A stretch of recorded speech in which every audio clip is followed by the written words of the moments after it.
Random thoughts. This video I'm going to talk about why the Kenya-Uganda Railway was constructed, because this is a question I've never asked myself, but while reading the book The East Africa Protectorate by one Sir Charles Elliot, that question comes up, and for the first time I asked myself, and in fact he asked the question, or he tries to answer the question, why was the railway constructed? And the reasons are very interesting. The reasons are reasons that I've never thought of, but they make a lot of sense, and that's what I'm going to talk about in this video. Now, Sir Charles Elliot was what was known as the Commissioner of British East Africa.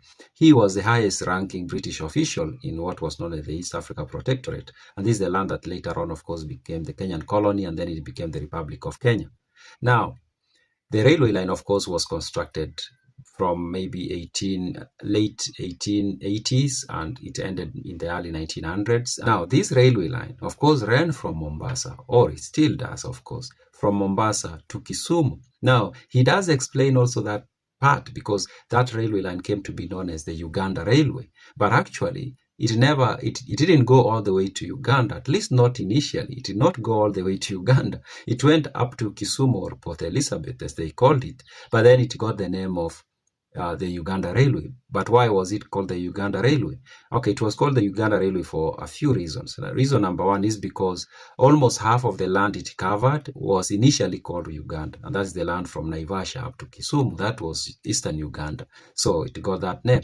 The reason number two you get by reading his document is that it was called the Uganda Railway because one of the reasons it was constructed was because there was this belief among the British that there was a lot of potential for business in Uganda. So it was built to connect to Uganda. So the main goal was connecting to Uganda, not actually this land that lies in between here. So it became the Uganda Railway.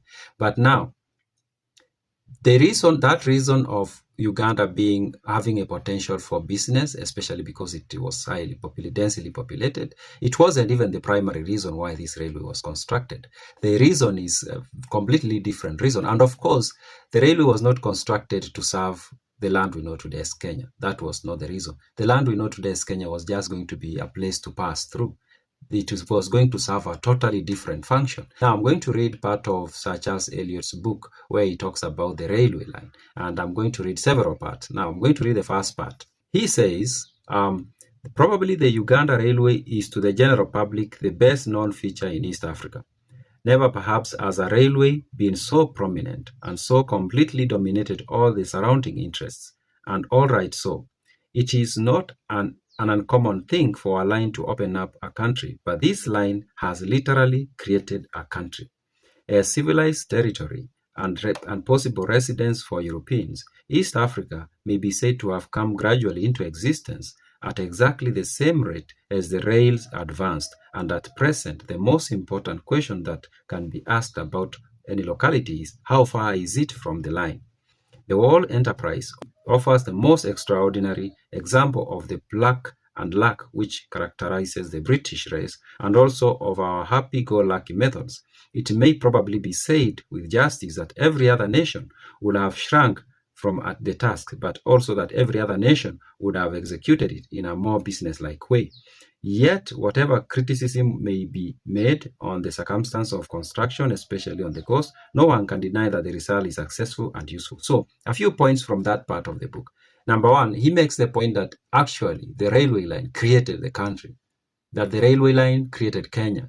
It is out of the construction of the railway line that Kenya came to be, or the protectorate then, of course. So, he says, of course, he portrays it like the railway line played such a major role in the creation of the society that emerged, the protectorate and then the colony, and then of course the republic that became the Republic of Kenya. Now, he also says that how the railway line was constructed, or the decision actually to construct the railway line, was not business. It wasn't a business consideration. He says that in other countries, it would have been done out of business needs or business-like he puts it.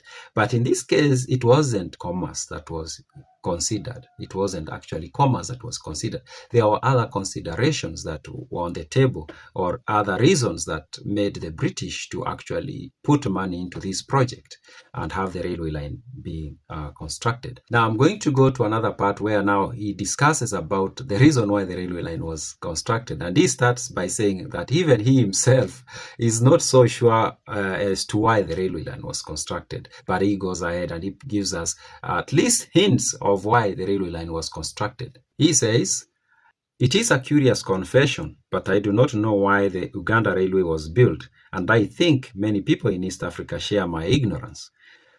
It is a little hard to believe that the only motive was purely philanthropic, namely, the suppression of slave trade.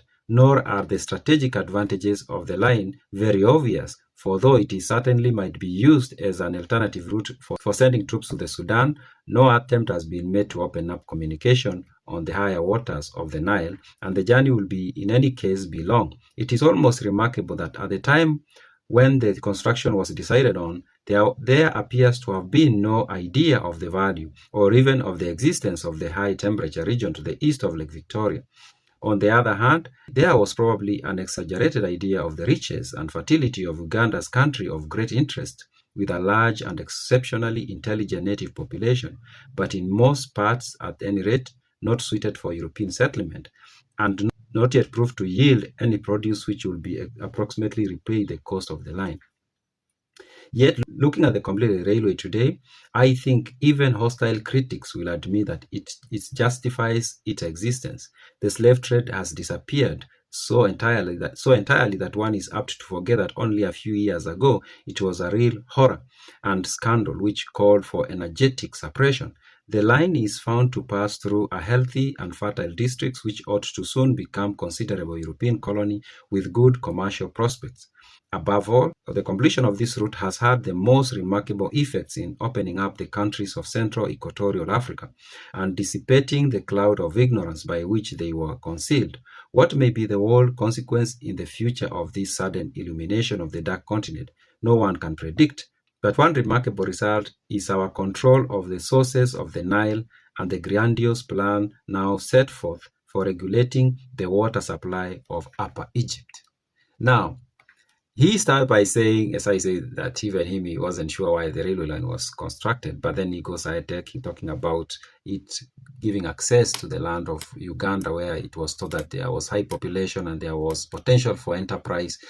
Sounds like initially when the line was being planned, there was no talk of, or there was no consideration of it servicing the land that was very fertile in the East Africa Protectorate. At least that's what it seems like when you read this part of the book. It seems like there were other reasons that were extra business also.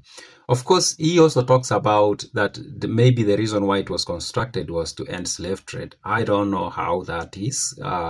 Maybe it doesn't sound like it's actually a good reason, but then he gives us a hint of a reason that sounds like it's more like a more viable reason, and it's the reason that the British wanted to control the Nile River.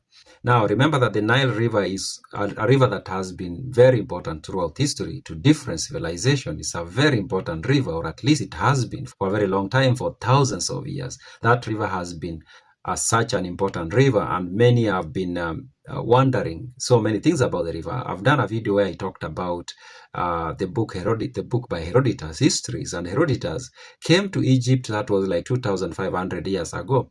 And one of the things he wanted to find out was the origin of the river Nile. And he traveled south, he went so far, but he could not find the source of river Nile. And he was talking to different people trying to find where does the river come from. And some people were telling him it comes from the sky and such stories. Very interesting. But now it seems like the river Nile was one of the key reasons why the railway from Mombasa was constructed.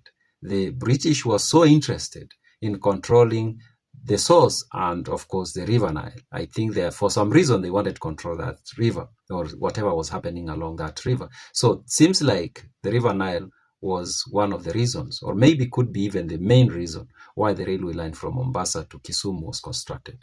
Those are my random thoughts.